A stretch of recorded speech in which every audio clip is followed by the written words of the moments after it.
Greetings and welcome back to yet another episode of the Daily Run, and today we're playing as Judas. So today I want to talk about a very specific topic that's been circling the internet for the past few days, and that's microtransactions.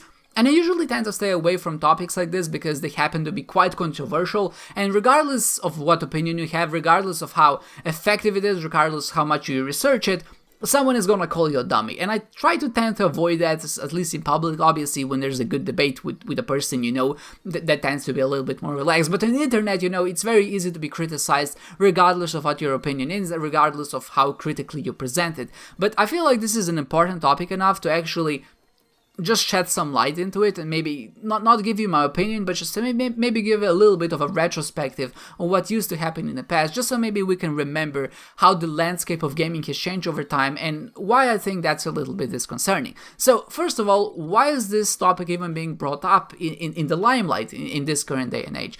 And if you don't know what's going on, essentially a few months ago, I would say like 2 months, I think it was around PAX or something like that, Devil May Cry 5 was announced, and that got a lot of people really excited because they haven't had a proper DMC game, or at least a sequel, for about 10 years since DMC4. There was a Devil May Cry game which is essentially a reboot, but that wasn't really well accepted, so people just thought because that game did poorly that there was just never gonna be a sequel. So seeing the sequel and seeing it look as good as it did with the original creators and of course the original game designers, etc., got a lot of people really excited, and I was one of them because I love the series. I've played 3 and 4, I think, and I just love both games. I even replayed 4 a couple of times, so I know what was going on, and honestly, it was one of those sudden expectations sudden things that you just don't expect and you're just extremely hyped for in the moment. And I get where people are coming from. It's a very emotional series for a lot of people because it's one of those, what I would say, hardcore games that has a bit of a cult following, right? There are fans of Devil May Cry that just love it to the extent that you love Harry Potter. I'm not sure, that was the first example I thought about, but it has a very cult, a very devoted following, and of course there's a lot of very passionate people in that particular community. So after a while, of course, people were excited until about a week ago, there was a new announcement made, and that is that the new game is going to have microtransactions in them. That got a lot of people really upset, and not just upset, people had different reactions, I would say. Some people were very upset. They were just basically saying, I'm not going to buy the game, this is a travesty, this is anti-consumer. Then you have some other people who basically plugged their ears and went, la la la, I don't hear you, I don't really care, because this is probably not going to affect the game.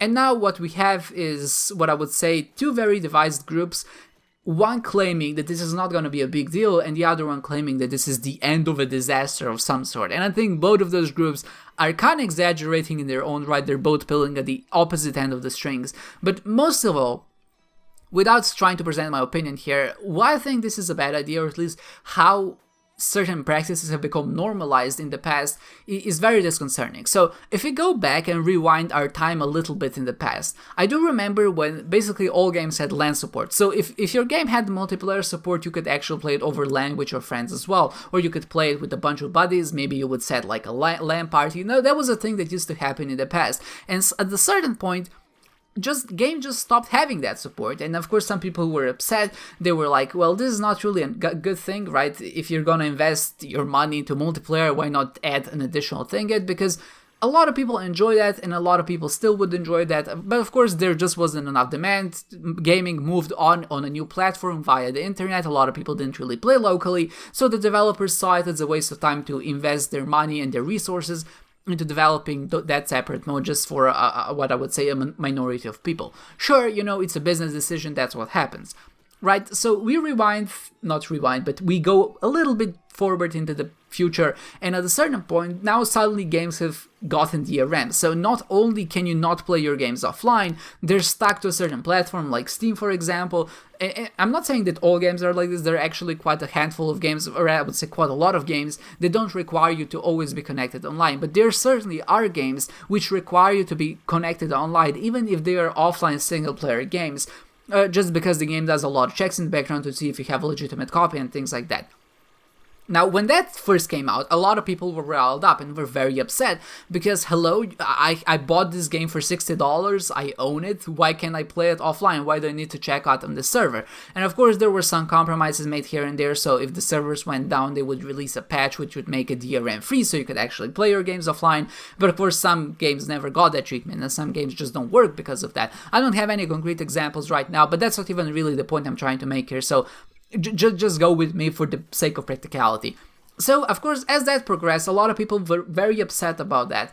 And at this point, I feel like DRM has become kind of accepted. And sure, you have certain games, or not games, but certain platforms there that offer DRM-free games. And I think that's very important for the consumer to have, or at least to make that choice if that's something that affects them. But I think ultimately, when you think about it, DRM is just not something that's really gonna help you. Sure, it might not affect you personally directly because you just always have internet, but it affects other people which might not have internet. And of course, for those people, it's a good idea to have an option. Now, I know we live in a world where a lot of people basically just tend to fend for themselves or their close relatives. Essentially, it's our biology. It's how we evolved to get to this point. And you might say, well, sure, Devil May Cry 5 might not have microtransactions that actually affect the game. So it might have microtransactions, sure, but they're not going to be microtransactions that are going to ruin the balance. And that might be true for DMC5, but is that going to be true for DMC6? Is that going to be true for any other game that decides to emulate this particular play style or whatever? And even at this point, I feel like microtransactions in single-player games has become a little bit more accepted than they were in the past. And I think that is honestly just the wrong direction to go in.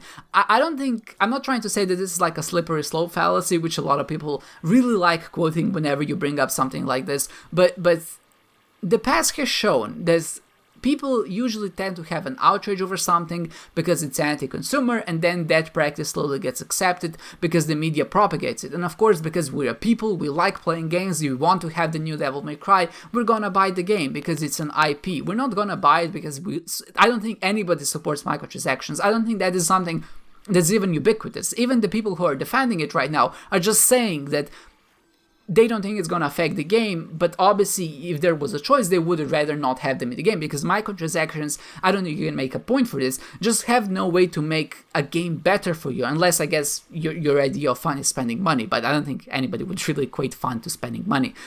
Except if you're shopping for things, but you know what I'm saying, right? Microtransactions just don't add any value of fun to a game, unless maybe you look at it from a direction of, well, unless you pay for something and then you tend to skip the game, maybe you're a busy man, maybe you have children, maybe you have a wife, and you just have a busy life, so paying like $5 to skip a portion of the game that's very boring might be beneficial for you. Sure, but why is that boring part included in the game anyway? So suddenly you're thinking about very predatory practices. Are they doing it just because they want to milk people for their money? Do they want to abuse people who just basically have no patience or are lazy? And again, I don't think that's a good precedent to set. And I'm not trying to say that, again, this is a bad idea or a good idea. This is something that the people will decide. The sales figures will tell them, well, this is what we're ready to accept. But I think the problem is because they attach this to a game like Devil May Cry 5, which is a very loved game by a very small minority. It's probably gonna sell really well, probably even better than maybe DMC4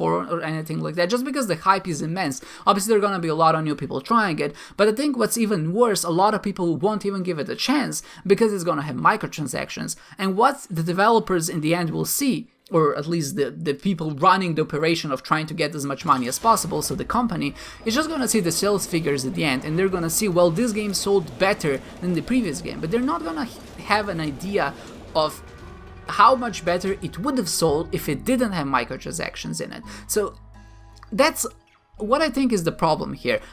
Basically, when they add microtransactions into the game, they only serve to make the game worse, and we can't have an alternative. We can't know what the game would be like if it didn't have microtransactions. Would the sales be better? Would the game be balanced differently?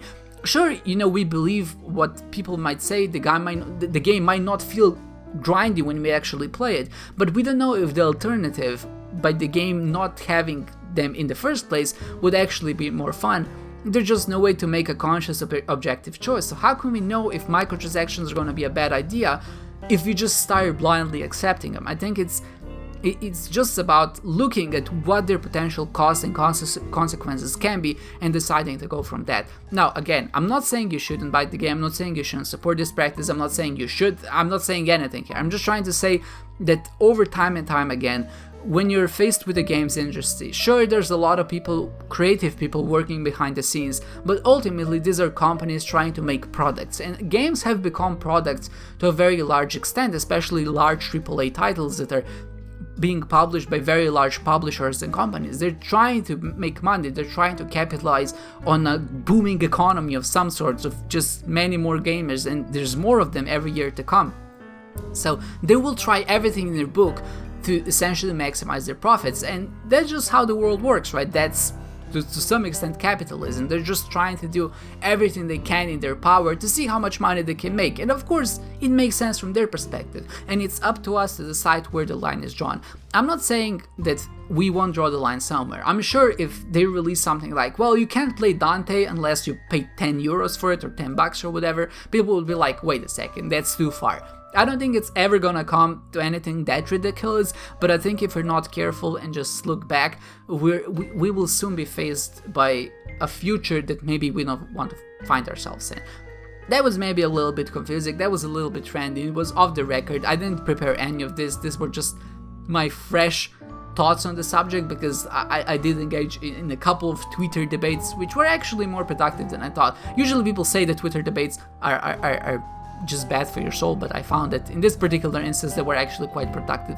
Now, I'm glad the DMC5, the main director and of course the main game designer, has said that the inclusion of microtransactions hasn't affected the game's balance, and I think that he is to be trusted, right? I feel like if the lead game designer who's worked on the franchise for 4 years, and because I know the game designer, I mean, I don't know him personally, but I know that he does put in a lot of effort into his games, I do tend to believe that that is the case. I'm just afraid to see what maybe this has, the implication this has on other games which are either released by Capcom or other companies trying to emulate the same strategy of trying to make a quick buck.